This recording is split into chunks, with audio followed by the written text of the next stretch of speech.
All right, everybody, you know what time it is. The Real Talk Sports Show is coming up right now.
All right, everybody.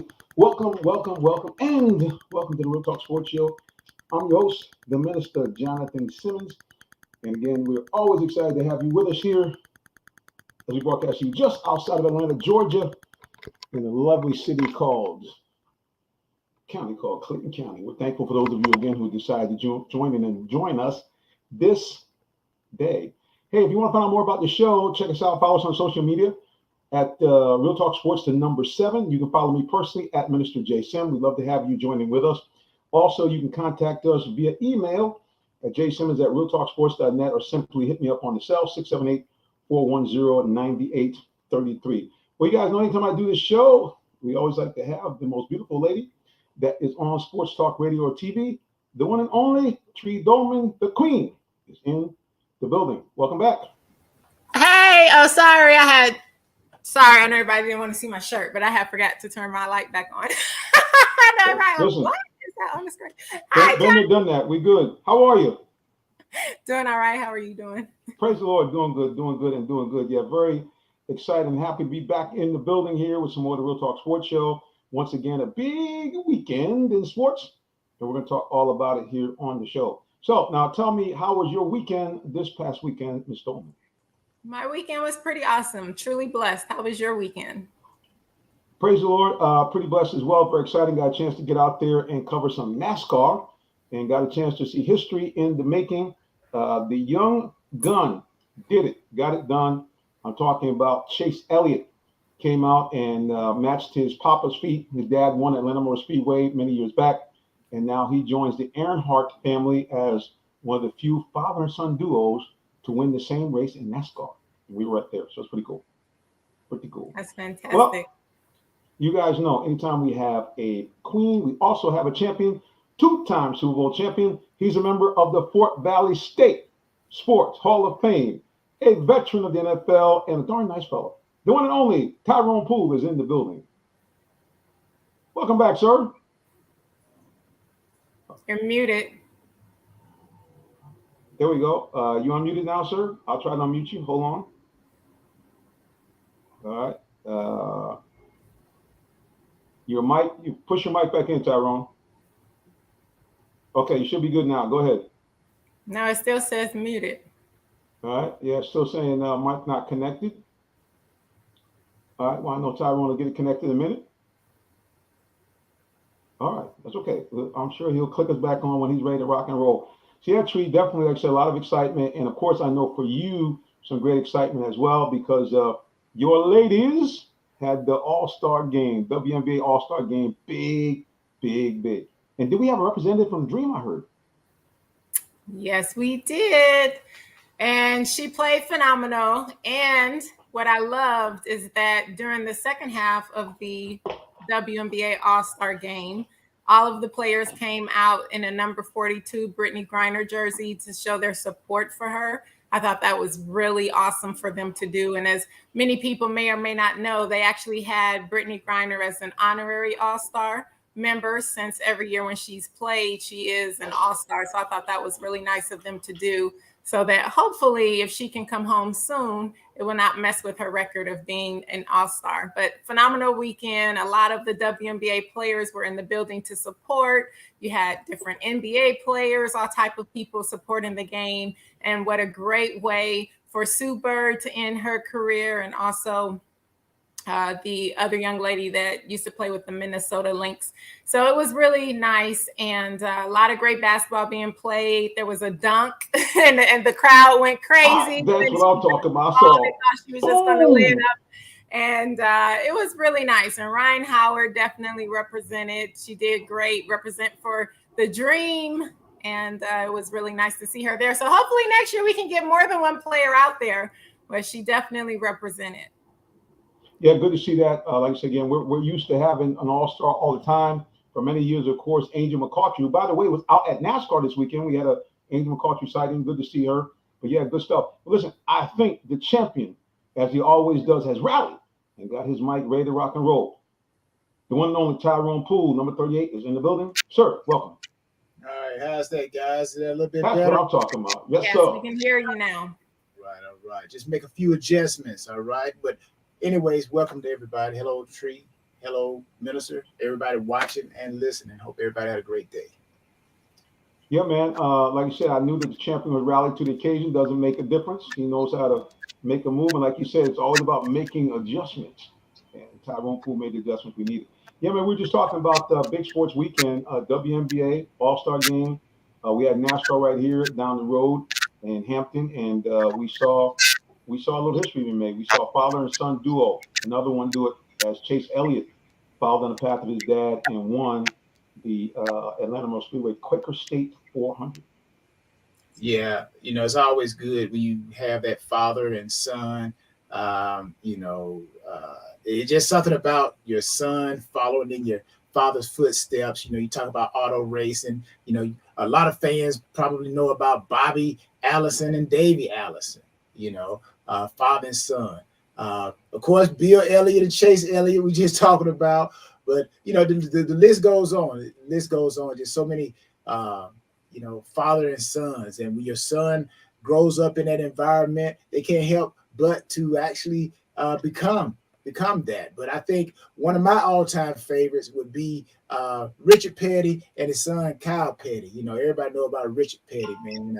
I think they even made a movie after Richard Petty, but again, the father-son tandem, just to see your son do the same thing that you did as a professional athlete, it's just beautiful. So it's in the genes, as they say. It's in that DNA, baby. And if you go to our site, if you go to our Instagram page, I actually did a reel, and I used that song DNA, showing a little clip of Chase's number 9 car. And actually, for people who don't know, my employer, Mr. Alan Vigil, is a good friend of his dad. And actually, we have one of the 94 cars that Bill Elliott drove actually in our showroom. So we did a little split screen.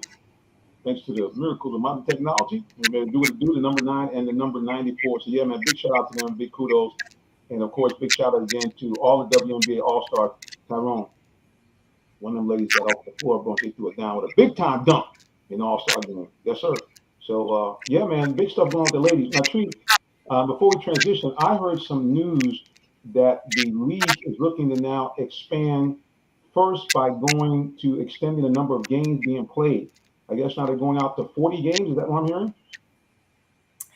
Yes, I've heard multiple things. So yes, I have heard that they are looking to extend the games, and also they want to extend the league. One thing that has been a concern is that the WNBA loses money. They're not breaking even. They're losing money.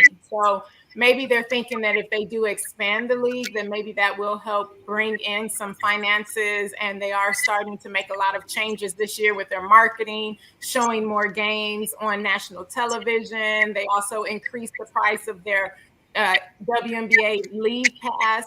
So they're hoping that all of these things will help increase that to where they're not breaking even, but they're actually making a profit, because the WNBA has not made a profit thus far. And so they're hoping that they will start making a profit. But I think it would be awesome for them to expand the WNBA. I would love to see more games. I would also love to see more cities with teams. That would be really great to see. And hopefully we can get a team back in my hometown of Detroit, Michigan, when we had the Detroit Shock. The Shock was actually the best team in the WNBA. We had won the most championships at the time, and we were a very dominant team. So that really broke my heart to see the Shock leave. So if they're going to expand, I'm definitely going to put a bid in for them to get the Detroit Shock back and have a team there, and also some other great cities. I think that would be phenomenal. Yeah, no doubt. Yeah, it's the one thing they're riding on is momentum. We talk about that a lot on this show. Right now, they are red hot. They are significantly expanded year over year in terms of TV viewers, in terms of attendance. So all of a sudden now, the WNBA is must-see TV. So, if they can expand a few more games, maybe expand the playoff format, and continue to bring in some players that really can kind of move the needle as far as excitement with the crowd. Yeah, I mean, you know how it works. It's all about your stars. And the more stars they can accumulate, the better it is. It is. And as I had stated before, a few games ago, the Atlanta Dream had a sold-out game. I mean, I can't even tell you the last time there was a sold-out game for the Atlanta Dream. So that's a step in the right direction. And you're also starting to see where the Seattle Storm are selling out games, the LA Sparks sell out games, Chicago Sky are selling out games. So the more games that they're selling out, and the great players that they're bringing into the league that are doing phenomenal things. Steph Curry has changed the game with the three-point shot. So they love seeing the women shooting the three. They love seeing the pick and roll and making these Euro steps. They get excited when they see Tiffany Hayes do the Euro step and go this way and that way. Ryan Howard. So all of that brings for awesome excitement. The youth are coming out in droves, and parents are bringing their kids to the games again. All of these things are great for the WNBA. And I want to also send a huge shout out, because if it was not for the Dream Team, if people have not watched the documentary of Dream On with the women who actually are the reason that we have the WNBA now, there would not be a WNBA. It is because of these women, which I am proud to say that one of those women is actually my friend, Carla McGee, and they paved the way for everything that they did, everything that they went through, because they won gold and because they were able to bring in fans and get the marketing. We have a WNBA. And so 26 years later, the WNBA is still in existence. And I think that we need to do all that we can to support the WNBA, buy the paraphernalia, go to the games. It's a great atmosphere. Like I was telling you last year, Jonathan, the Dream moving to this new location, I wasn't too excited about it at first, because I was thinking, man, this is a longer drive for me. But when I went, it was perfect. It was a great atmosphere. The things that they're doing to get the fans involved into the games, they are doing a great thing. And I'm very, very excited for the Atlanta Dream and also for the WNBA. Yeah, no doubt. The biggest thing was, I mean, they put them in a stadium where instead of you trying to put, 15,000, 16,000 people in the NBA stadium, by going to a smaller venue, now you have a situation where the people are closer. You now can sell out with about 5,000 or 6,000, and that's a great arena. I mean, there's no bad seat in the house. So, yeah, kudos to them and what they're doing.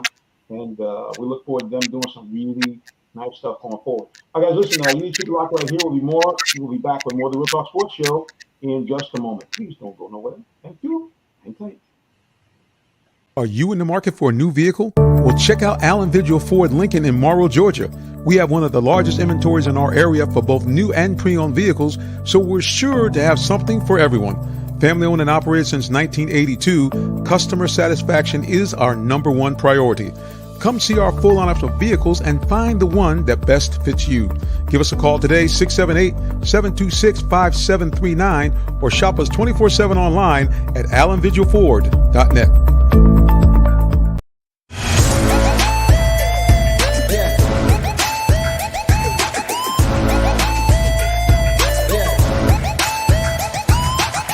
This is OJ Howard with Real Talk Sports.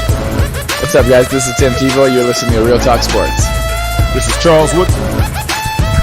me grab the mic. You ready? This is Charles Woodson with Real Talk Sports. Hey, it's your boy JB Smooth with Real Talk Sports.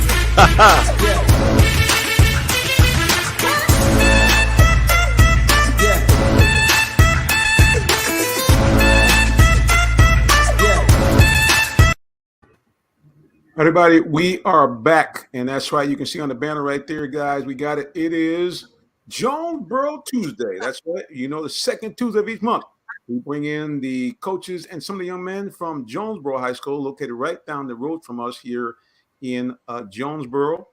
They are called the Cardinals, and I believe we have in the studio with us the head coach, the leader of the team, Timothy Floyd, is in the building. Sir, welcome back. Hey, thank you. Thank you for having me. Good to see all of you again. Yes, indeed. Hi, Yes, indeed. And I think somewhere out there in the matrix, I can see Coach Syrup somewhere out there. I'm trying to click him in and see. He might want to go audio only. Coach Syrup, are you there, sir? No, he is not there yet. Okay, so we'll get back to him later. But I think I have one of your players is Mr. Jamon Jones in the building. Young man, welcome to the Real Talk Sports Show. Hey, sir, how you doing? Good, sir. How are you? All right, now we're going to open up the floor for a little questions for you, Coach, and for you, Jamon, with not just anybody, two-time Super Bowl champion Tyrone Poole. I'm sure he's got some questions for you guys to see how you're coming along as you get closer to the season. Oh, you asking me? Oh, I just threw it out there. I didn't know. I guess you're so used to that being a reporter, man. I can't tell whether you asking me a question or you just making a statement. But no. Again, we have Coach on every Jonesboro Tuesday, so I know he knows the format. So I probably leave the question to the coach, up to you, Jonathan. But it's good to have a new player on, and just what. Mr. Jones, what do you get from football? What do you get from football? How do you utilize football to make you a better person? It just makes me stronger all around. It makes me push myself and be motivated. And that's why I just like football. I love it. Just push me. How can you use football to make you better as a person into the future? How can I make football better as a person in the future? I say it's a lot of ways, but I can just say that I can just it makes me grind, like my grind. I can grind in the classroom and football and stuff like that. So it can make me grind better, grind hard, always work hard as a person in the future. Yeah. So basically, you're saying that from football, you can learn work ethics. Yes, sir. My work ethic. What about teamwork? How does football help you with teamwork? It always makes me feel like that I'm in this together with other people. Like I'm not by myself. So if we work hard as a team, then we'll play hard. Yeah. So as I would encourage you, Mr. Jones, to really take a look at football. Just don't go out there because you're not a football player. Let me first say that first and foremost, okay? I'm going to be straight up with you. You're not a football player. And when I say a football player, football is what you do. It's not who you are. That's where a lot of guys get caught up. They think that football is who they are. So if you ask them, who are you? I'm a football player. No, you're not. Football is something that you do. So when someone asks you who you are, you should be able to tell them exactly who you are. What does this do for me? What does that do for me, or whatever the case may be? But that's the one thing that I want you to take away. If I don't ask you another question, I want you to know that you are not a football player. You are a person that plays football. So it's very imperative that you know who you are, what you have, and what you can do, because there's no guarantee that you may go on and play college football. There's no guarantee that you'll go on and play professional football. But if you know who you are, what you have, and what you can do, you can use the traits that you learn from football to make the rest of your life better. So next time somebody asks you that question, I want you to come back and you have a very full, in-depth answer about what football means to you, how it's helping you to translate into life, and basically just, who are you? So Make sure you understand that deeply, what I just said, all right? Yes, sir. Hi, Mr. Jones. So Hey. I would love for you to tell us all what position you are, what year you are, and what is it that you love most about football and what you feel that you bring to the team. I play quarterback, class of 2025. I feel like I bring leadership to the team. Yes, ma'am. That's great. Listen, I love that because we all know that the quarterback is the leader on the team, right? You run the team and you make things happen out there. How long have you been a quarterback? Since I was 6. Wow. How tall are you? 5'9". Okay, I love it. I must say I'm a little biased. My honorary nephew, he was a quarterback since he was about 5 or 6, and he had a great arm. And so I was always at his football games. I love the quarterback, just seeing how you guys can see the field and how you fake this way and throw that way. That's pretty awesome. And class of 2025, you said? Yes, ma'am. Okay, I love it. So who is your favorite NFL quarterback and why? I probably have to say Russell Wilson because he's short. He's short, and I see the things that he does, and I still have time to grow. But for right now, it's Russell Wilson because he's short and he can throw over the pocket, throw over the tall offensive lineman. So if he can't do it, I can do it. I love that. So use him as motivation. Yes, And ma'am. that's true. That is very true. Doesn't matter how tall you are, it matters how tall you play. Phenomenal. No doubt, and I'm sure it must help you. You have a young man there, I think number 7, that's done quite a job for Jonesboro last 2 years. How much have you gleaned from seeing some big time quarterback play in front of you? Chad, he always taught me about leadership, and you have to know your wide receivers. So some wide receivers may be faster, some may be slower, some may be taller. So I just always have to learn my wide receivers and know where they're gonna be at a certain amount at a certain time. Now, do you guys do any type of practicing like on your own? Do you say, look, I get a couple of receivers together like they do in some of the college and pro teams where you're like, hey, let me kind of do some side work after practice, or have you gotten to that point yet? Yes, sir. I have did that before. All right, Coach Fuller, I heard a lot of so I heard that a lot of what's going on, Coach? Talk to us. I'm waiting for them to do that. I think that's super important. We only have maybe 2.5 hours each day, but I think we all know that to take that next step is the work that you do on your own. And as a quarterback and as a senior, you got to pull those other guys out there with you. So that's one of the things that we're gonna have to work a little more towards. No doubt, Coach Sir. I think you handle the big man down in them trenches. Am I right? Yes, sir. And what are you seeing so far for your lineman? I kind of watched your scrimmage game against a very good Riverdale team from last year, and you guys held your own 8-7. But I heard a lot of encouragement from the sidelines talking about shed them and let them go. Just kind of give people an idea what you guys were talking about from both defense and offense, how you're supposed to engage, and then move on to your next assignment. Well, we have 3 returning seniors, so we're counting on them big time. We're working on our job, making sure that we focus on what we got to do so we can help. We call him Duke, but Jamon Jones and excel in what he does. And no doubt, I again watch you guys getting warmed up, and you really kind of working those guys to those drills. How important is it to have a good offensive line, to be able to make your offense go? Because that's been the key for you guys last couple of years. I mean, ever since I've been playing football, offensive line controls the game, so it's very big. Coach, kind of what did you see in that first preseason game? Give me some positives that you started the game, and then give me some things you're saying, hey, we got to work on that. Me or Coach Floyd? Oh. Coach Floyd. Okay. Positive things I took from the guys played hard. I mean that's you better play hard. You're not going to be playing. So I think they did play hard. I think we messed up on a few too many assignments. Even we had 9 days to kind of practice and bring this new group in and get them together. So I think missing on some of the assignments that was one of the focus things that we had to focus on this summer. And And I can say, towards the end of the game, the guys never did give up. We were down 7-0 for quite a while in the game, but the guys kept playing hard. And, playing hard and not quitting, that's just a must. I just don't see any other way to be out there or be a part of, what we're trying to accomplish. Well, you guys have had a lot of great comebacks. We saw it over the last couple of years. I mean, against some great teams like Tri-Cities.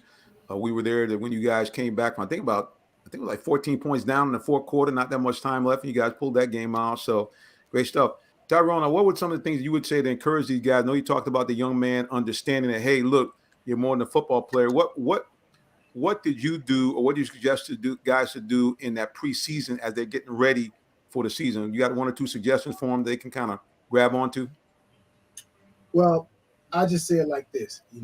When most guys, whether you're high school, you want to go to the professional level, you want to go to the highest level that you can. And, I'm the type of person that, I don't sugarcoat it, even with my sons. We were just talking about, Chase Elliott, he doing something that, his dad did. And I'm pretty sure his dad told him a lot of things face to face, not that sugar-coated. Oh, yeah, good job. No, I'm going to tell you like it is. So what I would tell Mr. Jones here, you got to have a mindset, man. You got to have a mindset. You got to have a mindset of dominance. You got to have a mindset that whoever's in front of you, you are there to kick their butt. Okay? You shake hands afterwards. But in between them whites and when that ball kicks off, you're out there to destroy them. Destroy them. Okay? In my mind, I think society has watered down the alpha male. They want everybody to have the participation trophy. Oh, don't take it easy. No. My thing is, if I can beat you 100-0, I'm gonna beat you 100-0. Or you shouldn't have put us on your schedule.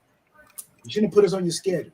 So all that, why y'all so bad? They shouldn't have gotten on our schedule. So what I would tell you, Mr. Jones, if you want to go and you want to be the best at what you're doing this year or years to come, whether it's in corporate America or whether it's in athletics, you better have a mindset of you're there to kick somebody's butt. You're there to win. Don't just do something just to do it. Do it for results. So that's what I would say, the mindset. Don't just do something. Do it for results. I don't pray just to pray. I pray for results. I don't eat just to eat. I eat for health. And any type of activity I do, I don't do it just to do it. I don't lift weights just to lift weights. I don't lift weights because I want my body to be the best. So if you learn how to build that mindset, it'll take you a lot of places. Yes, sir. I love that. Do you know when I was in high school and undergrad college, my favorite shirt said, "I bust mine so I can kick yours." That's my favorite shirt. And it's true because I bust mine so I could kick yours. And it's true. So I love that because that goes to what Tyrone was saying. And I do have to say, Coach Syrup, I'm looking at your shirt. I love that shirt that you're rocking right there. Thank you.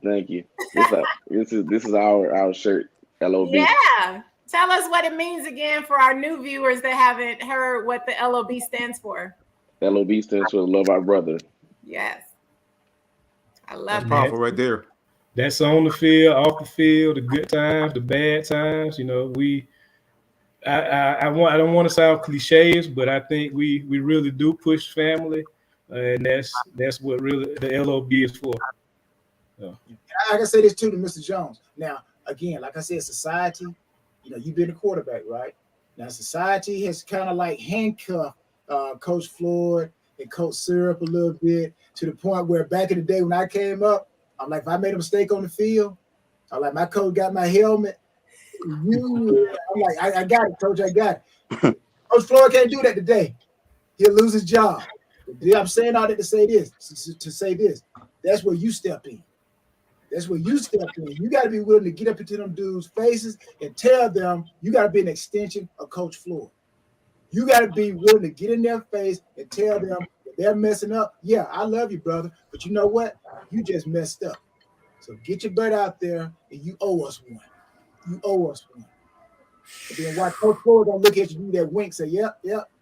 That's what I'm talking about. So, you can't say you love me. You can't say you love me and just stand there and watch me do wrong over and over. Come on now. There you go. That's a good word right there, man. I think that sometimes what we have become, and I know I've had it every now and then as a parent, even sometimes as a friend, if you're not careful in your attempt to not see them hurt, you actually become an enabler for more bad behavior. So, sometimes you have to kind of just, put the law down. Look at, man, you're acting crazy.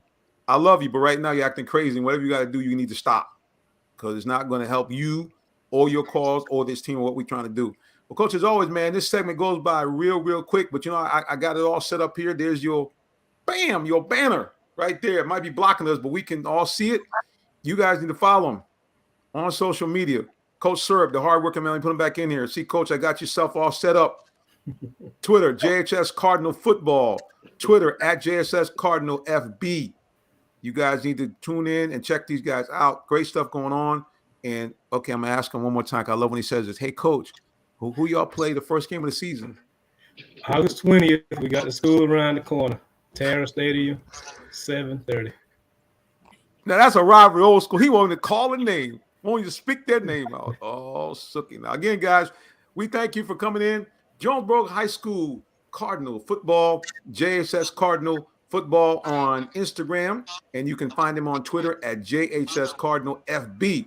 All right, support the team, y'all. All y'all Clayton County people, I know you guys are zoomed in, and we got some news that our station is up and running back like before, so we're going to be spotlighting more and more high school guys. So listen, for those of you listening to parents, if you got high school kids that want to get involved in the media, have them contact me. I'll put the information up here on the screen.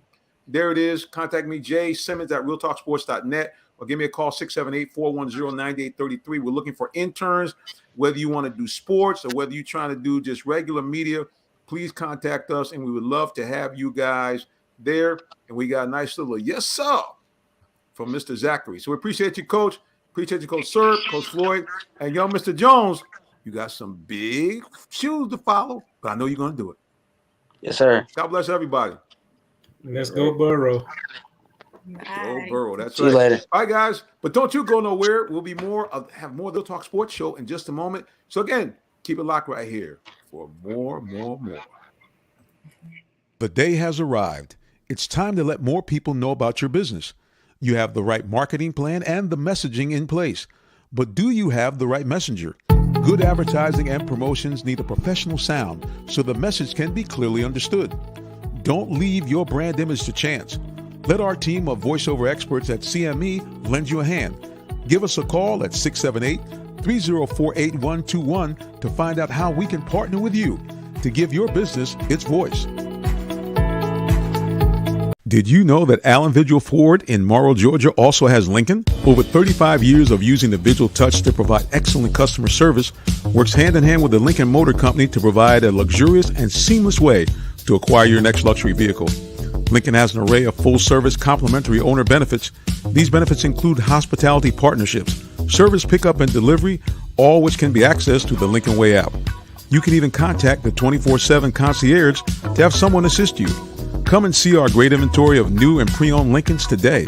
Call 678-364-7345 to make an appointment with one of our brand champions or shop 24/7 online at allenvigillincoln.net.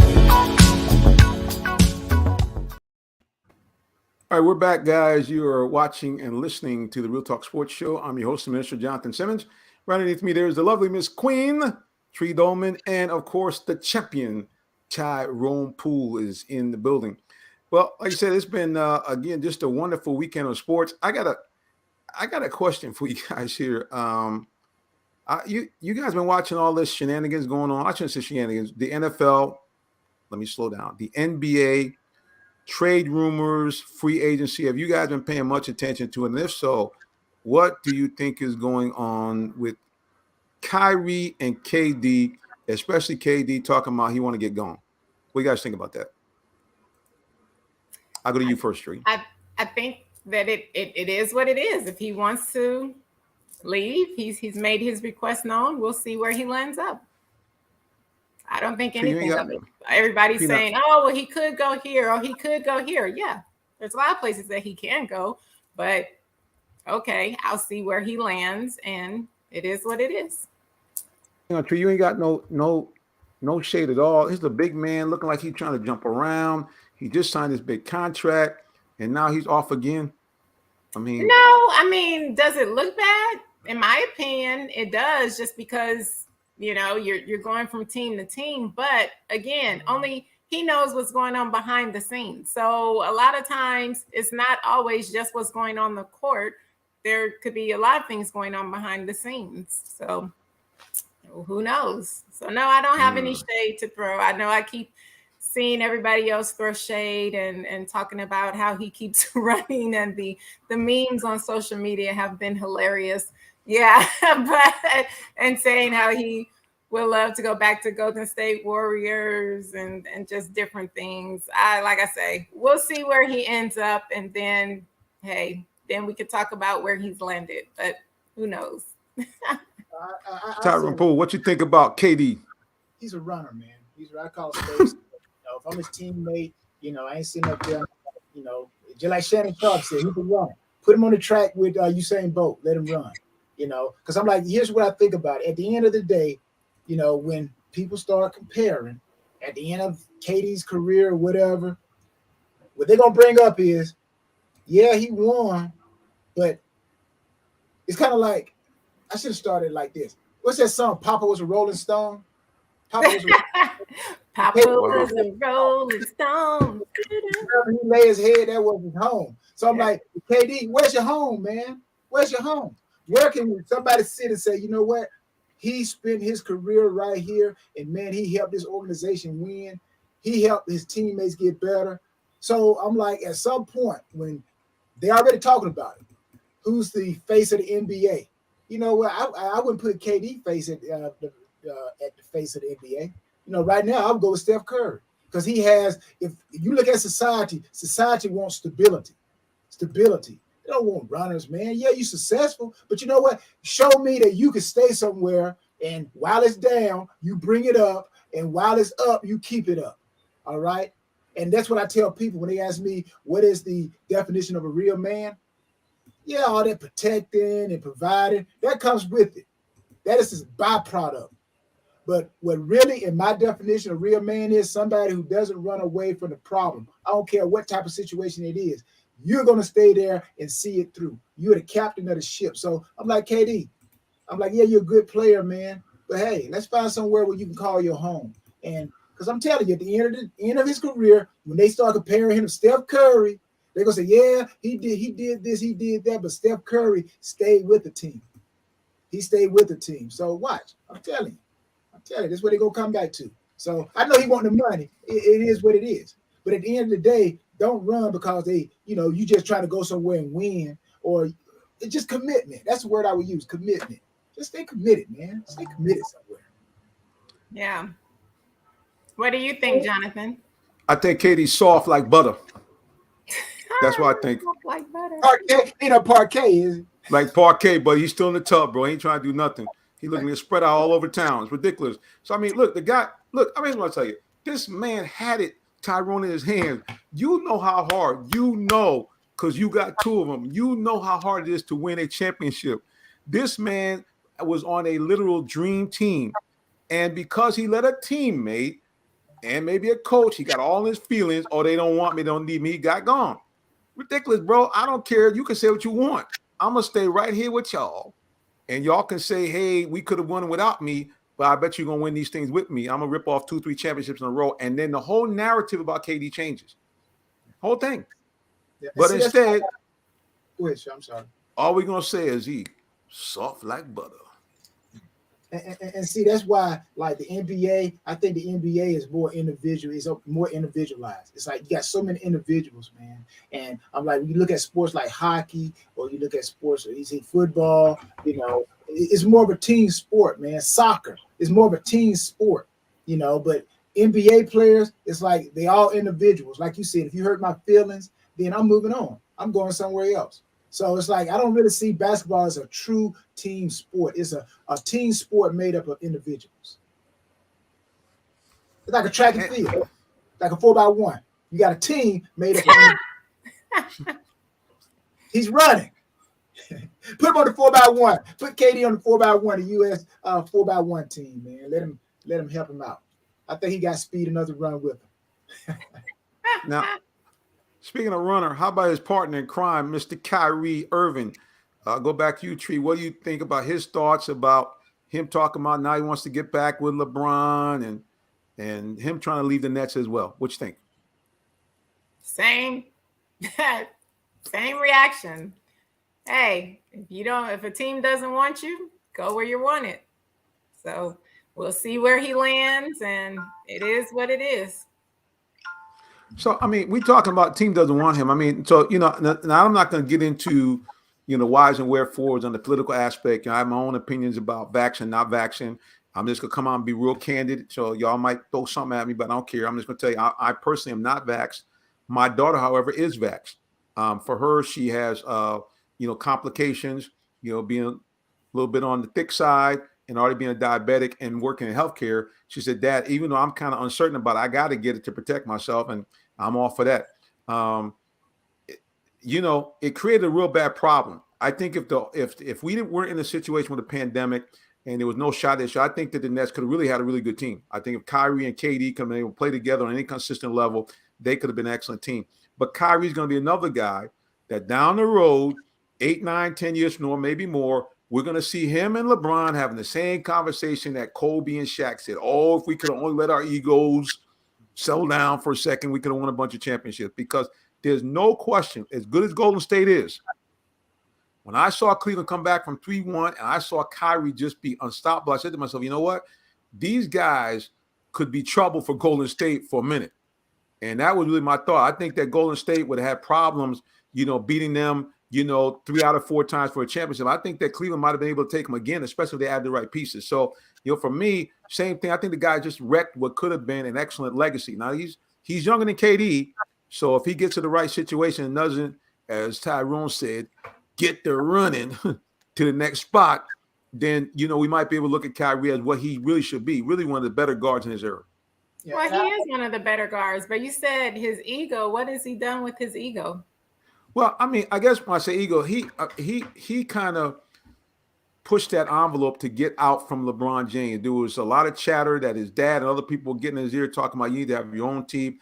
And I can tell you, when they came to Atlanta and, played them in the playoffs, in the press conferences, initially there was a lot of questions to LeBron and to Kevin Love, probably the first 6 questions. And Kyrie's body language like a little kid sitting there talking about, you forgot about me. And I remember when I finally asked him a question, LeBron even cut across me there talking about, I asked Kyrie, how do you feel, kind of having a team being built around him and now having these pieces added, being there first. And LeBron jumped in. No, I was there first. He said, I mean, technically, he said, I left, and I came back. So really, I was first. And it was just that whole dynamic of Kyrie not understanding that it's okay to pair up with another great player. It doesn't take any away from your shine, because the facts remain this. Had Kyrie not did what he did in game 6 and 7, Cleveland doesn't win that series. We can talk about LeBron block at the end, but Kyrie was draining 3-pointers and making all kinds of shots to cross over from everywhere and anywhere. And he himself had 30-plus point games in both those games. Yeah, I mean, his legacy is his legacy. He's a great player. I don't care what people think about his vaccination status. I don't care what people think about his decisions that he's made.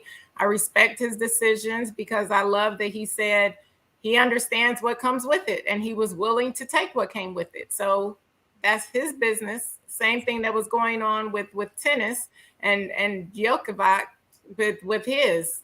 So again, people have their own choices to make, and you just have to respect their decision. So the decision that he made does not take away from his legacy of him being a phenomenal basketball player. Kyrie Irving is a phenomenal basketball player, and I think that he always will be.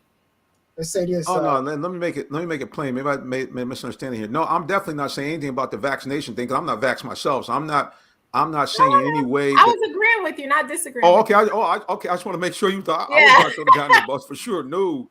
Yeah, no. I'm agreeing with you. Let's say this here. Like you mentioned something, Jonathan. Some some people are scared to pair up with other great people. It's like some men are scared to pair up with a woman who makes more money than them, that is smarter than them, a woman that knows what she's doing. Some men are scared to pair up.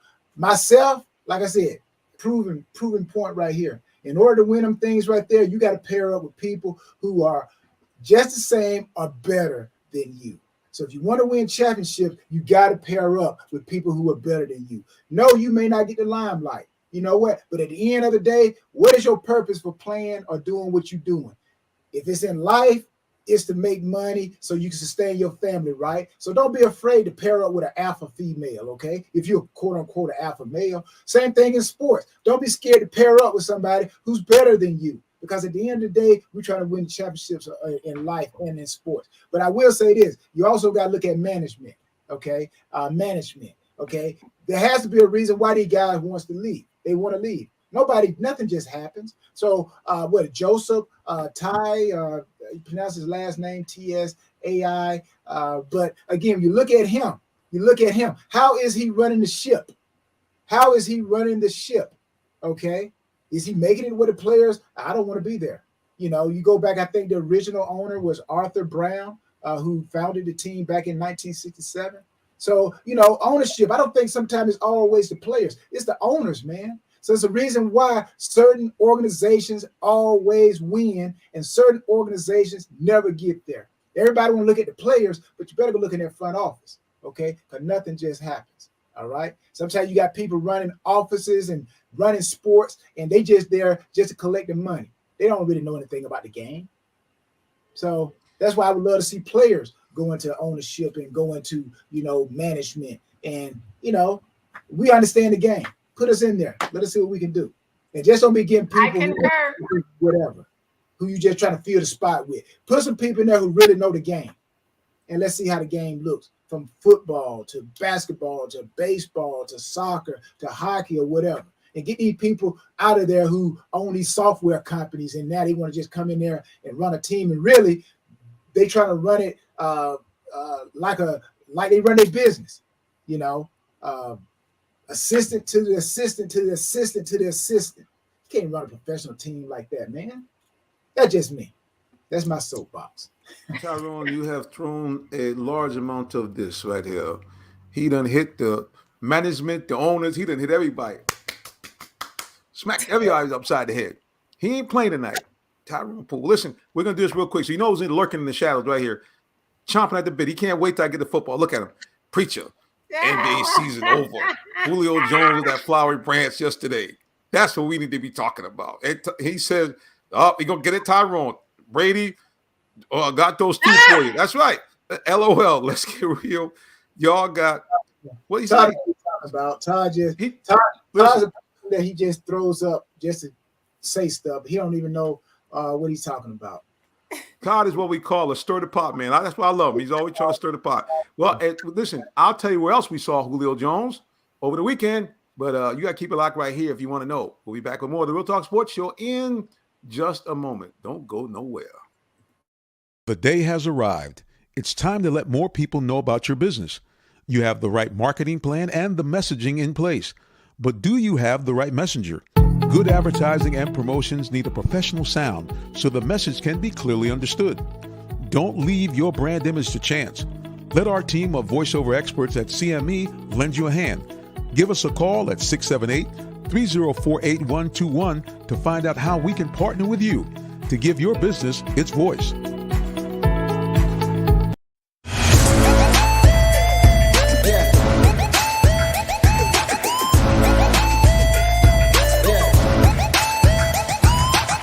This is OJ Howard with Real Talk Sports. What's up, guys? This is Tim Tebow. You're listening to Real Talk Sports. This is Charles Woodson. Let me grab the mic. You ready? This is Charles Woodson with Real Talk Sports. Hey, it's your boy JB Smooth with Real Talk Sports. I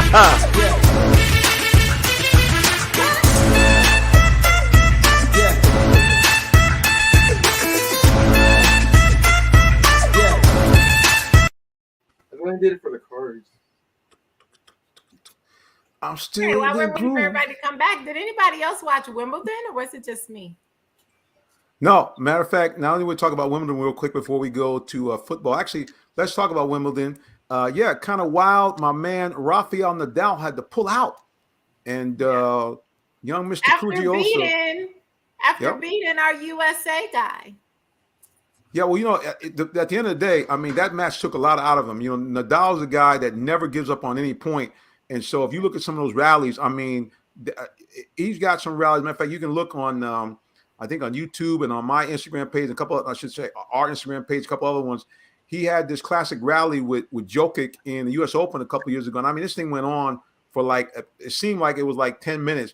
But I mean, every conceivable shot that Jokic threw at him, he just kept getting the ball back. And that just had to kind of take the life of him because he's not the 19-year-old, that he was before. I mean, he's up there. Yeah. So yeah, because he had Fritz a great is tournament. a great player. I was rooting for Fritz, of course, because he's an American, Team USA, and he was playing some great tennis, and he almost had it won. And I thought, okay, Fritz is winning, and then he lost the match, but. I definitely think he'll be back. I mean, they fought. That was a really, really phenomenal match. And then when he called the press conference to say that he would not be able to compete any further, I was just like, oh, because I wanted to see that semifinal match. That would have been a great match to see as well. And so, of course, his opponent went straight to the finals. Yep, and I tell you, we'll get a chance to see that young man. I always pronounce his name wrong. I think it's Kyrgios. We'll be able to see him. He is a wild man. I mean, it's a guy that gets fined. I mean, he's like our modern day John McEnroe. This guy is just off the chain, but he is a phenomenal tennis player, Mr. Nick. So we look forward to seeing him here because he plays every year here at the Atlanta Open, right up the road from all of us right in Atlantic Station. So we hope to get out there and cover those guys. Blazing hot, but you're going to see some phenomenal tennis. And talk about a venue, guys.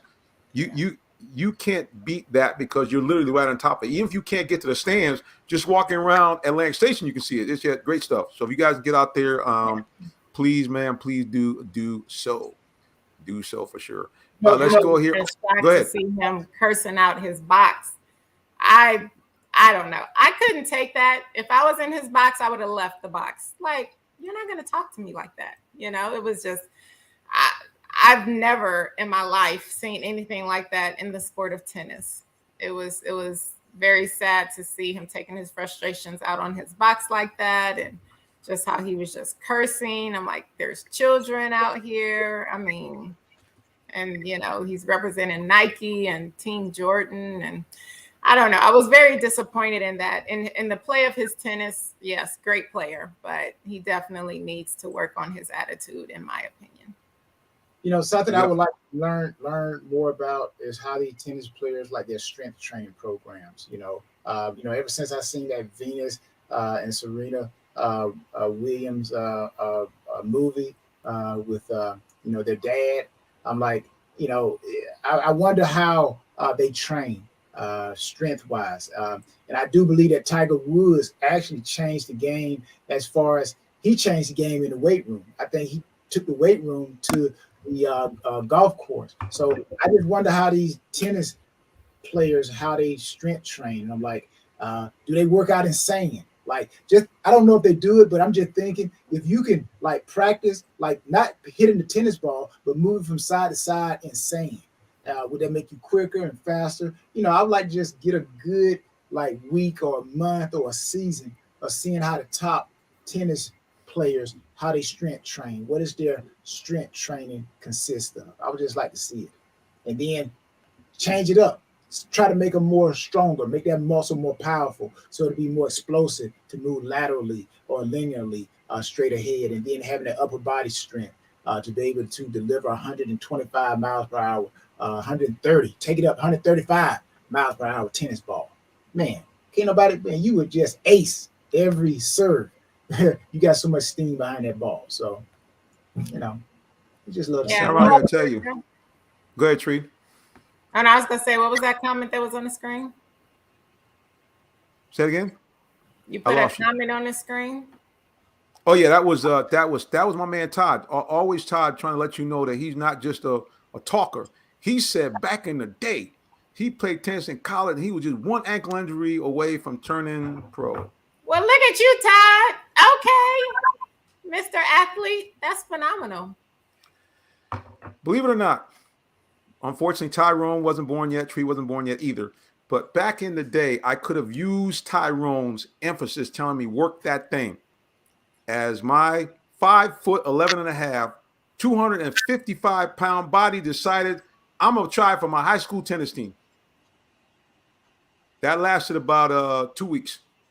Yep. When I realized that 255-pound body and my ego could not stand losing in these, if you had to go in these bracket tournaments, I needed somebody to say, stop that crying. Get out there and keep playing, boy. I don't care if you lose. Keep playing until you find a way to win. If I had a man behind me work that thing, who knows?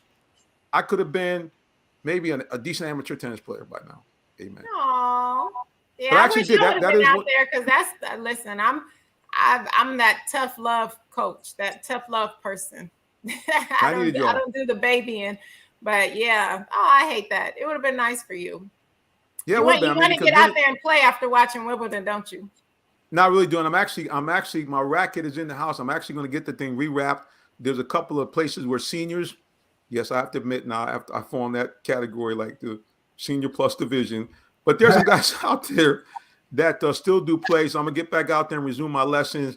Same thing with my golf. I think I can do it. I don't think it's gonna affect the hernias at all. So yeah, I'm looking to get back, man. This is Johnny 2.0. I'm going for the reboot, baby. I love it. I'm gonna get out there and play some tennis too. Go find some sand, man. Go find some sand so you can work on your forehand. Run to your right, work on your forehand, and then turn into a circuit. You got to do call it a star, right? A plus. Okay, you got straight ahead, you got back, you got left, you got right. Okay, make it a plus. So for like maybe 30 seconds or maybe 20 seconds, okay, you run forward, and then you got to sprint backward, and then you got to sprint laterally, left to the right, back to the left, working on your forehand like you're hitting the ball, forehand, backhand. You do that for 20 seconds. I'm just wondering, how would that affect a tennis player's ability to get to the ball? Now you're on this clay. Now you're on this actual playing surface of a tennis court, and the sand, not only will it make your joints stronger, but it's going to make you more explosive. You'll be able to get to the ball quicker to set up and be able to give a good serve. So I'm always fascinated about how people train. And, I definitely believe how you train actually determines how dominant and the sustainability of your career. So you should try it out, Jonathan. Just get in the sand, just move back and forth, and, prepare yourself right there and then get out there on the court. I bet you will surprise yourself. I can do a little something. And actually, for me, one of the reasons why I was actually pretty decent back in the day, I actually had a pretty good backhand. Most guys that run around the backhand hit that big forehand, but I had a pretty nasty little slice backhand because I knew I couldn't run that much. I says, I'm gonna put that spin on you, make you run around, and every now and then I can uncork that little topspin backhand on and get you. Now, Todd is always trying to get on the good side of the tree. Look at him. Let's go, tree. I'll be your tennis teacher. Hey, you got it, Todd. Let's do it. I will tell you, I have an excellent serve. I love getting aces. That's part of the volleyball that carries over to tennis. Best part of my game is my serve. Yeah, and just as you know, Todd, the champion and the preacher be watching you in them lessons, bro. So you better act right. And remember, Tree can handle her own business because she's 6'2" out the heels, bro. So just act right. Anyway, just saying. So yeah, we appreciate all of that stuff. So now, guys, we have to shift gears. We're going to talk a little football, little stuff going on there. So hang on just 1 second. Don't go anywhere. Our final advertisement of the evening, and then we'll be back to talk what y'all been wanting. I know, football, more football. You listen to the Real Talk Sports Show. We'll be back in just a moment. Don't go nowhere. Did you know that Allen Vigil Ford in Morrow, Georgia also has Lincoln? Over 35 years of using the Vigil Touch to provide excellent customer service, works hand in hand with the Lincoln Motor Company to provide a luxurious and seamless way to acquire your next luxury vehicle. Lincoln has an array of full-service complimentary owner benefits. These benefits include hospitality partnerships, service pickup and delivery, all which can be accessed through the Lincoln Way app. You can even contact the 24/7 concierge to have someone assist you. Come and see our great inventory of new and pre-owned Lincolns today. Call 678-364-7345 to make an appointment with one of our brand champions or shop 24/7 online at allenvigillincoln.net. The day has arrived. It's time to let more people know about your business. You have the right marketing plan and the messaging in place. But do you have the right messenger? Good advertising and promotions need a professional sound so the message can be clearly understood. Don't leave your brand image to chance. Let our team of voiceover experts at CME lend you a hand. Give us a call at 678-304-8121 to find out how we can partner with you to give your business its voice.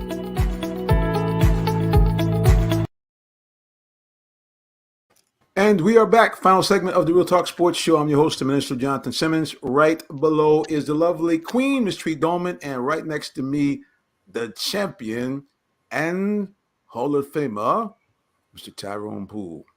Well, let's go back and review once again what we're talking about tonight. We've already talked about NASCAR, Chase Elliott doing his thing, NBA. We talked a little WNBA. We've had our Jonesboro High School football. Before we go to the pros, though, here's the question of the day. College football has gone crazy. USC and UCLA to the Big Ten? To what? What? To what? And my question on that is, does that mean that the super conferences have now finally arrived? They going I mean, to first the of all, Big Tree, I Ten. see you over there doing the weave and bob. I mean, are you that excited about the Pac-12 coming to the Big Ten? That's your rivalry. Come on now. No, Talk to me. I'm not.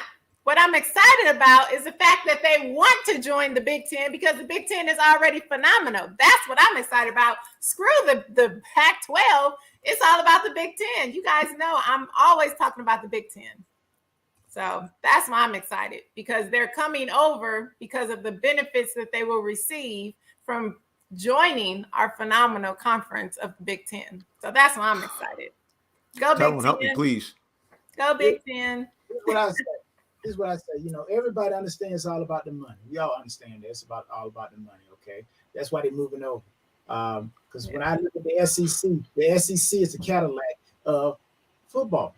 Let's face it. Yeah. You hear more people talking about the SEC than probably any other conference. Now, you don't believe me? Well, let's just take a look at how the SEC stacks up against all other conferences. All right, the SEC versus the ACC. SEC has 296 victories. ACC 148. All right. SEC runs football. Yeah, SEC versus the Big Ten, the Big 12. 86 wins for the SEC, 69. Big 12. SEC, the Big 10, 87-58. SEC against the Pac-12, 69-40. So everybody trying to catch up with the SEC. Let's make it real. With football. Yeah, football. Yeah, football. Yeah. That's why they're moving over. They're people basketball, nothing against volleyball, Tree, but we all know, just like that movie, The Program. Okay, I don't know if you guys ever seen that movie, The Program. But the guy walks in, one of the players, the quarterback, got caught cheating, right? So he had to go before the board of the school. And they were talking, and the head coach stood up. He basically said, how many times have you seen 70,000 people buy tickets to watch somebody take a doggone chemistry test? So at the end of the day, football is the sport. And again, these teams are moving over because they understand in order to be considered or to draw that money, you want to be in a superpower conference. So that's what they're trying to form. And everybody's still chasing after the SEC. I believe they still are the Cadillac of conferences, when it comes to football, because I think football is the sport that rules all other sports. Oh, yeah. And we know also that football is pretty much the sport that finances all of the other sports and colleges, except for the few colleges where basketball finances the other sports. But majority of the NCAA teams, football is the one who pays for the other sports. So I definitely see that. That is a fact. Yeah, and they were saying that really is what's driving allegedly UCLA to make this move. They were saying that they were going to have to lose as many as 4 or 5 sports, including some Olympic type sports. So they claim, we had to move because we run out of money. I just think it's all about money, period.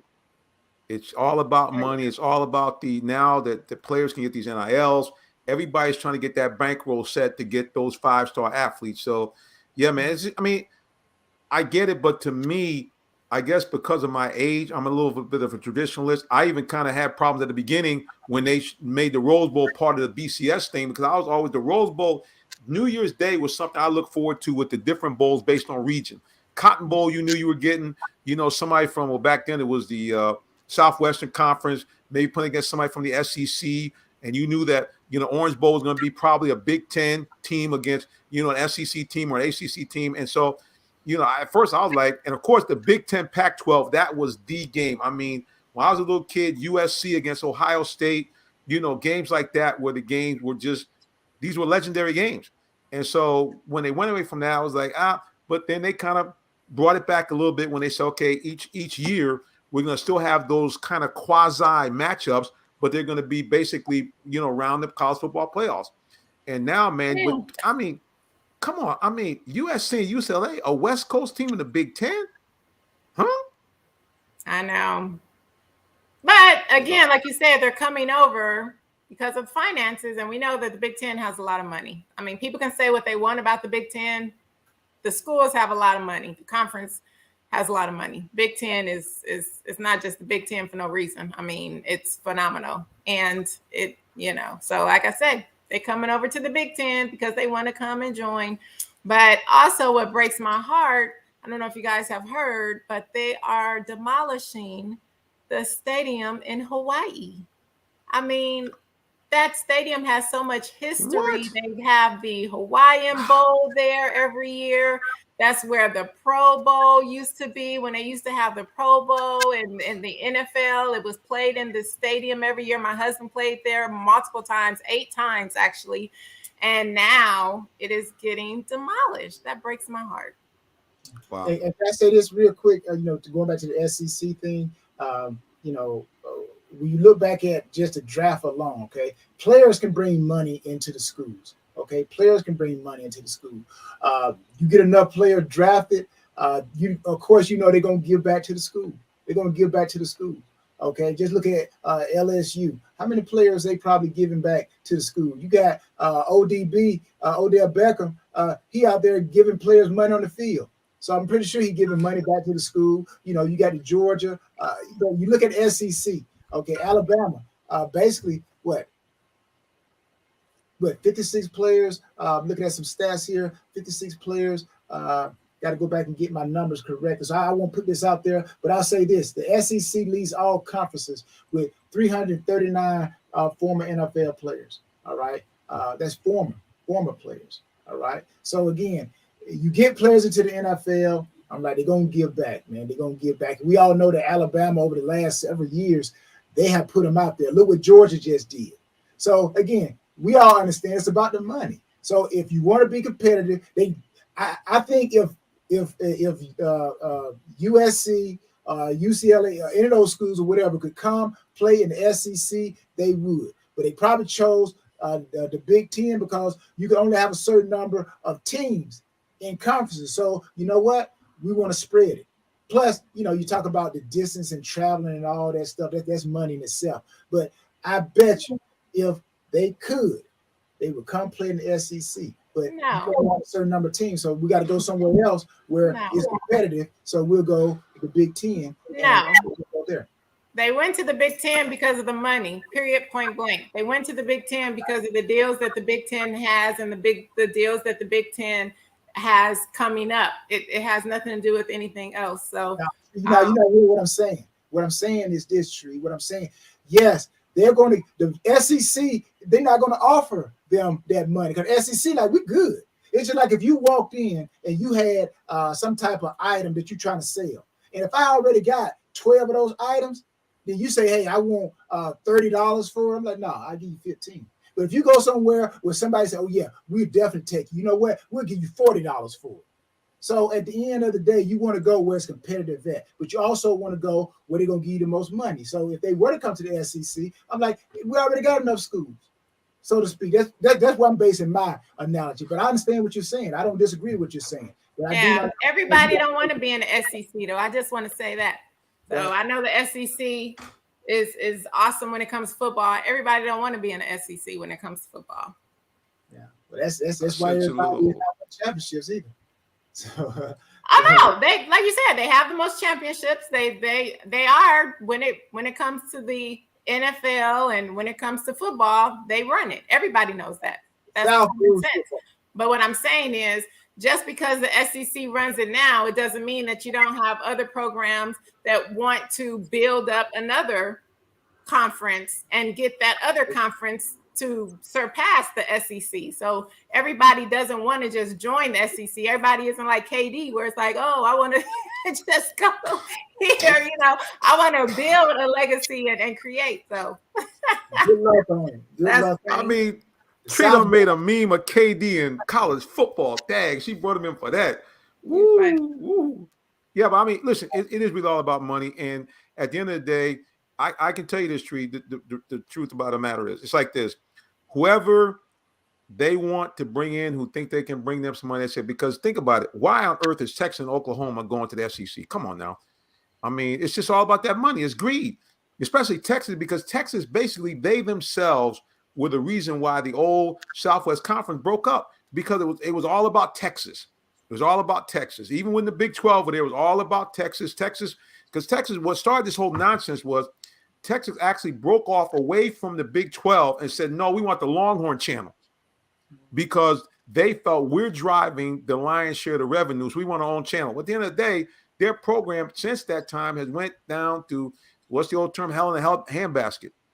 And Baylor has been better. Texas Tech, all these other teams that were second to Texas has a problem now getting back in the top 10. And now they figure, okay, we'll go to the SEC and grab that money. It's all about greed. Why, you know, like if it's all about the conferences and the SEC, well, Texas had an opportunity, I'm pretty sure, to choose between the Big 10, the Pac-12, whatever. Why go to the SEC? Why not go to the Big 10? Hey, let's go up there. Again, it's just me. I think the South rules football. Along that little Texas, Florida, you draw a little circle.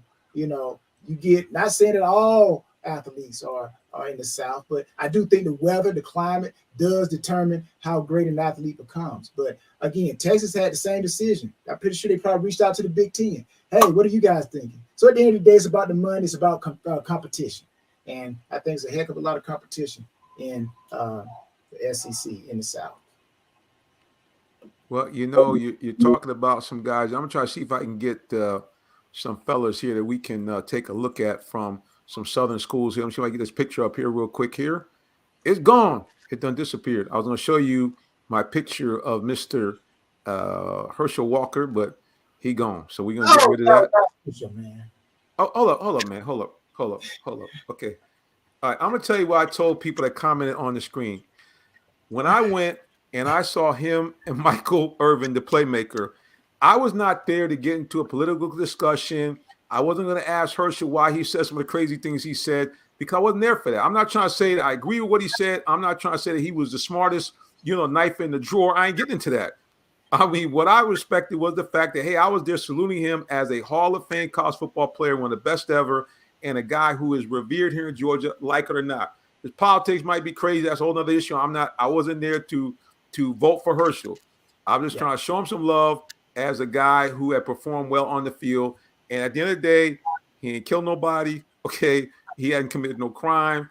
Like you say, he talked a little crazy in the interview. He should have had somebody help him out. But I just want to show him some love, as Michael Irvin did. So anyway, I saw both of them there. And also, we had a Julio Jones sighting.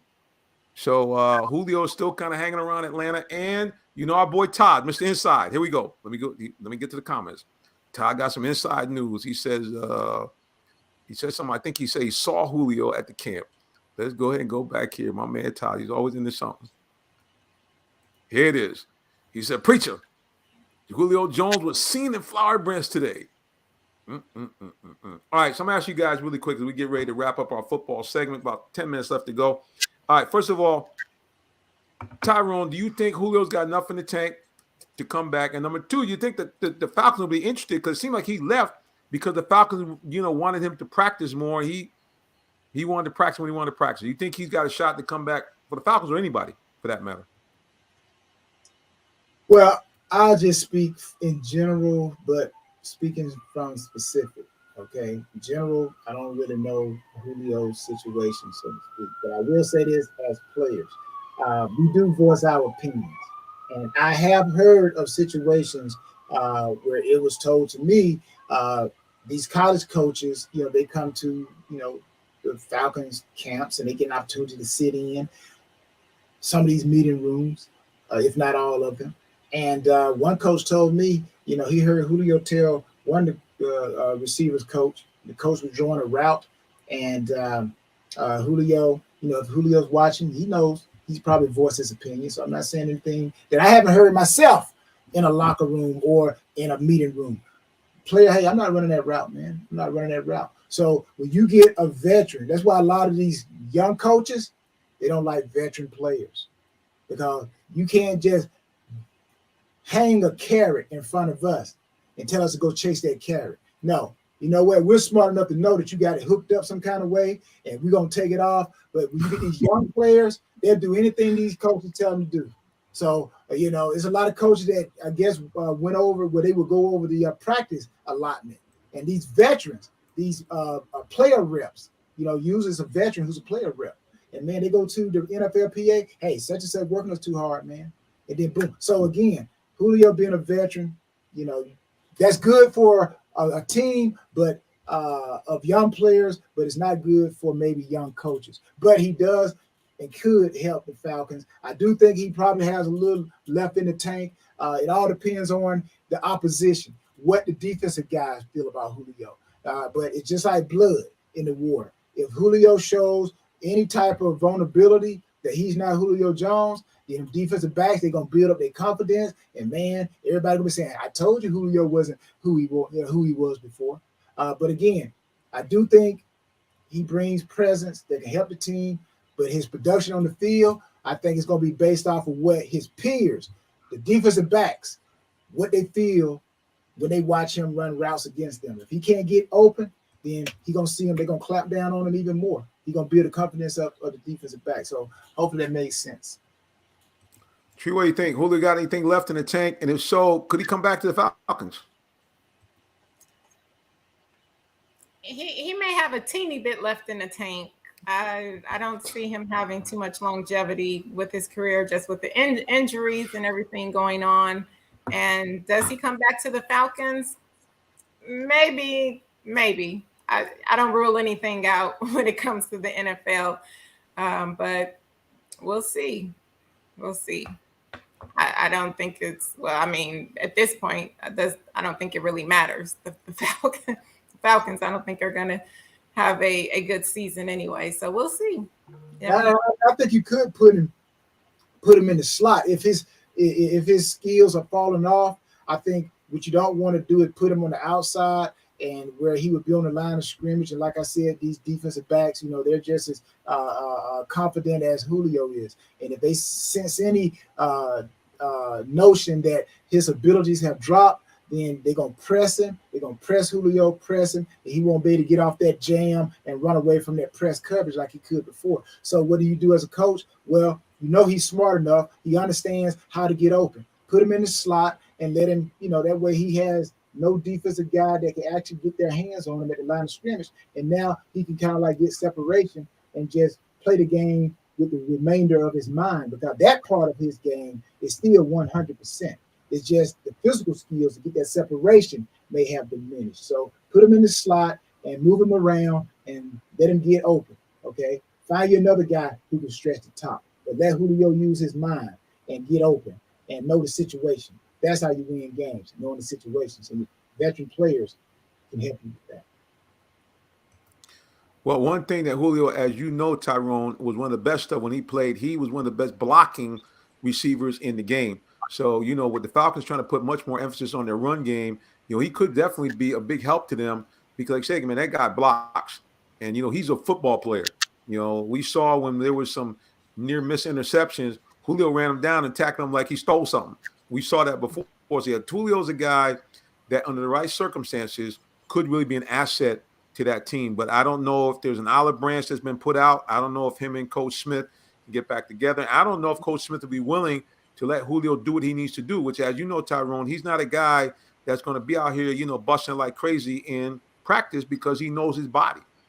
So it's interesting, but I think he could help the team. Like I said, outstanding blocker. Obviously, as you just mentioned, an excellent technician, a student of the game, and a guy that can really be helpful as these young players they have coming up, because they have a slew of receivers they got, including Kyle Pitts. I think, man, Kyle Pitts could learn a lot from Julio.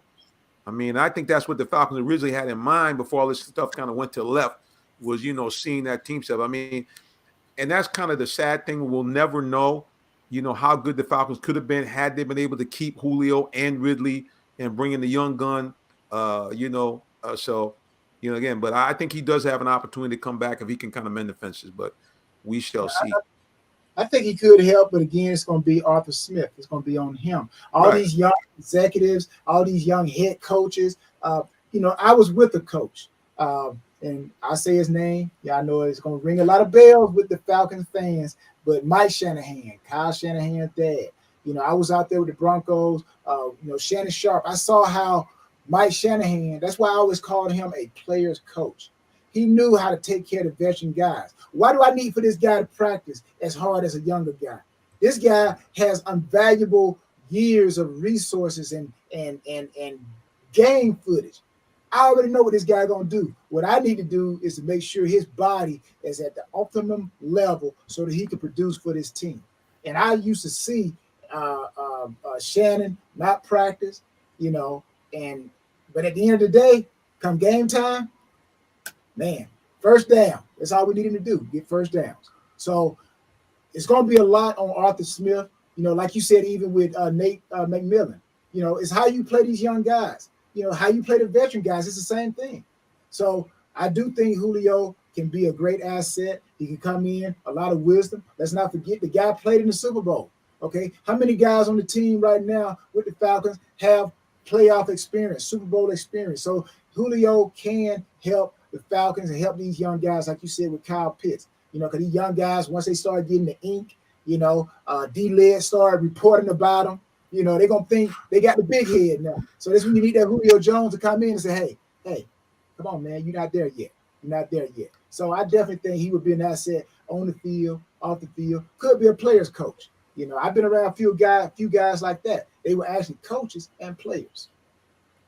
They might work. H.C. Hardy said, I would bring him back, utilize him as Arizona utilized Larry Fitzgerald, and bring his first receivers coach, Terry Robisky, as a consultant, which he was with the OC at Tennessee, where Mike Mularkey and Smith was on that staff. H.C. Hardy also says it would help out on the development of the receivers.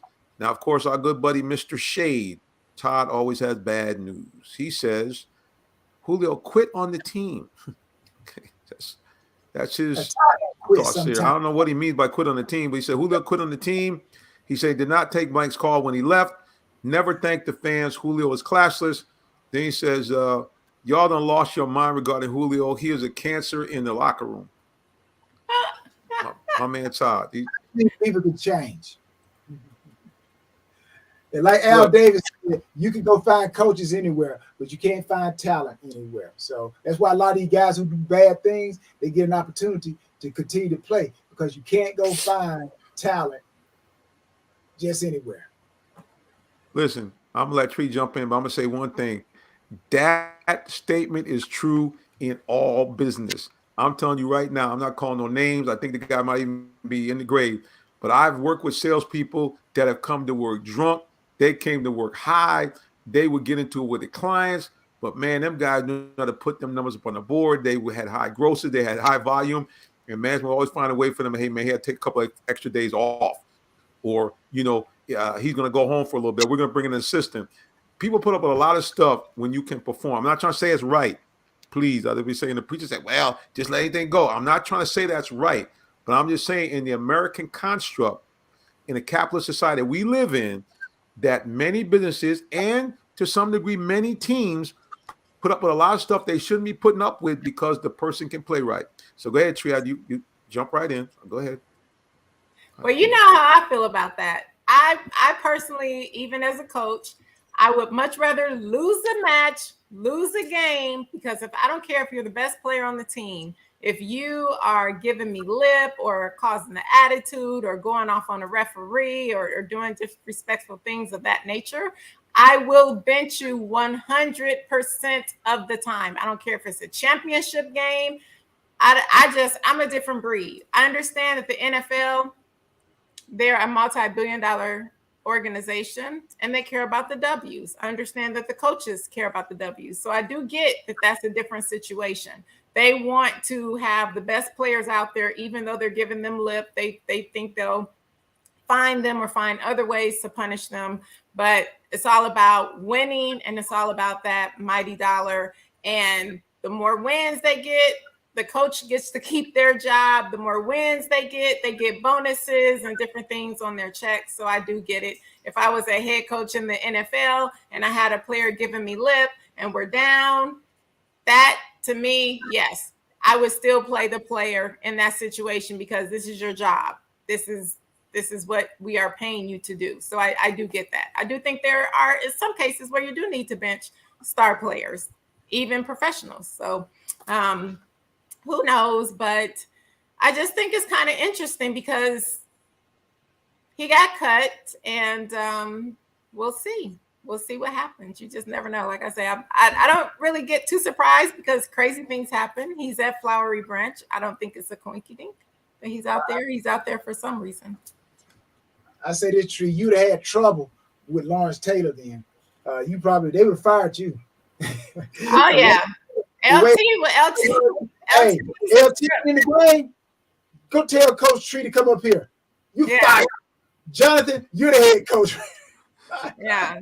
And some certain rules, man. Hey, you know what, man? Just don't do it no more. Man, you probably got to say that. How many times Christ said you got to forgive?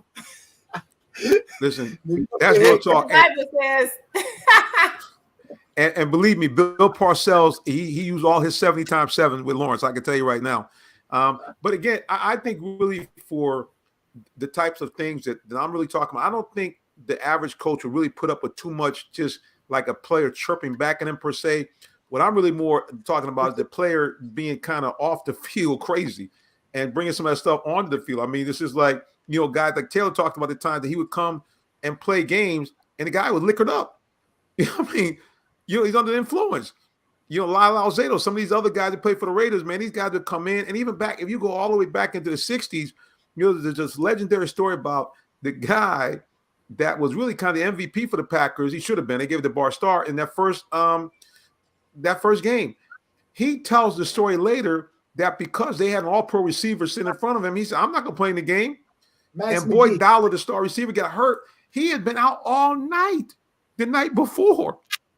And Lombardi kind of, hey, dude, you got to get in the game. But, it's just amazing what people put up with when you can play well. Let me go back to social media real quick as we get ready to wrap it up. Todd is just on. He's just, man, he quit. And he said he's washed up Tyrone. I can outrun Julio on my bad ankle. Bro, let me explain something to you, Todd. I know you're trying to be funny, bro, but I saw Julio, bro. You ain't outrunning him if you have 4 good ankles, bro. You can forget about that, okay? I'm just telling you. That's the real deal. H.C. Hardy says Julio is not that wayward child. I'm pretty sure he has humbled himself, and him coming back to Atlanta will put some of the fans in the seats just to see if he still has it. Last comment of the day, H.C. Hardy, Percy Harvin even said he smoked weed before every game and balled out. Okay, hold on a second. Hold on. I have to do a public service announcement. The preacher is not endorsing y'all doing anything illegal before, during, or after the game. Okay? I don't care what you're trying to do. You should not be doing anything illegal. I'm not saying you shouldn't drink, but I don't think you should be drinking and coming onto the field. I'm just making that clear. All right, because y'all will say later, listen, I got a tape. He just said it was okay. No, I didn't. Just saying. All right. Let's wrap it up, guys. I can't believe it's always that time to get ready to go. So you know how we do it.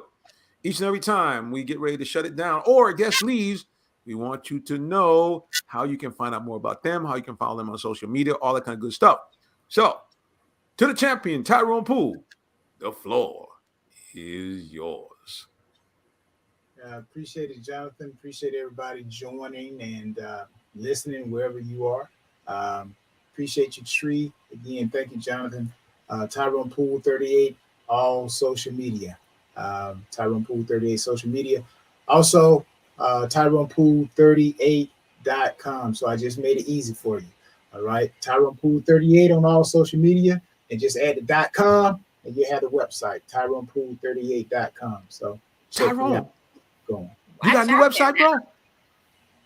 Is that a new What? website? No, What, no. what, I've been sleeping? Yeah, TyronePool38.com has always been my website. Come on, man. TyronePool38.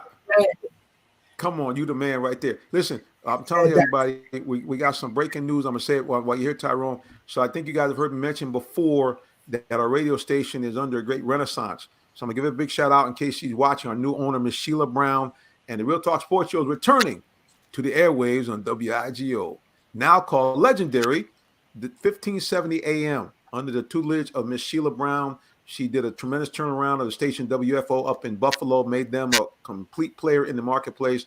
We look forward for her doing the same thing here with WIGO.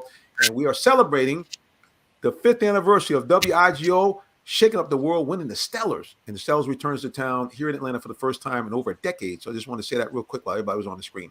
All right, Mr. Tyrone Poole, God bless you, sir, and we'll see you next week. All right, everybody. Y'all be good. All right. Miss Tree Dolman, the floor is yours. Hello, everybody. You can find me on all social media at It's Latresa, as well as Ms. America International 2022. Look forward to seeing you guys. Amen, amen, and amen. See you next week. Everybody, I want to sign off really quickly here. Thank you all those of you joining us. Thank you for some of the new listeners. We appreciate all those of you who really jumped on into our football segment. Thank you so much for those of you who shared the broadcast and wherever you're watching. We look forward to those interacting with those of you as we go out in the summertime and be out on the road. We also thank God for the people who are going to be listening to us now on the podcast as well on demand. Well, guys, I'm actually a real live minister. They don't call me Rev for nothing. So, before I let you get off the air, I want to ask you, do you have a relationship with God by having a relationship with his son, Jesus Christ? If the answer to that question is no, I'm going to tell you, please, ma'am, please, sir, get to know him today. Why? Nobody loved you like Jesus, and nobody did what he did. He came here both fully man and fully God and did something incredible. He died the most horrific death you can think of on the cross, but he rose from the dead. And when he rose from the dead, something magnificent happened. He now had in his hand salvation. Said you and I, all we have to do is believe that he came here, repent of our sins, and go tell somebody. And good news, two things happen to us. Number one, we become a citizen of the kingdom of heaven. And number two, this is amazing, we become an adoptive child of God and all the rights therein. That means you can now go to the maker of the universe and go to him like your father. Ask him for anything that you need or desire, and according to his will, granted unto you. And then the good news is, if and when you die, you go to that spectacular place called heaven, where there are none of the following: no pandemic, no bad people, no politics, no persecution. You never get sick, you never get old, you never die, and you actually get a chance to see God and Jesus Christ face to face, and all those people that you love that went on before you. And you avoid that unhappy place called hell, where all the things that are in heaven won't be in hell. So it stinks, it's bad people everywhere. And most of all, you get cut off from God, Jesus Christ, and all your loved ones forever and a day. I don't know about you, but I like option number one instead of option number two. All right, guys, until the next time we see you again, God bless you and have a wonderful rest of your night or day, whichever may apply. So long.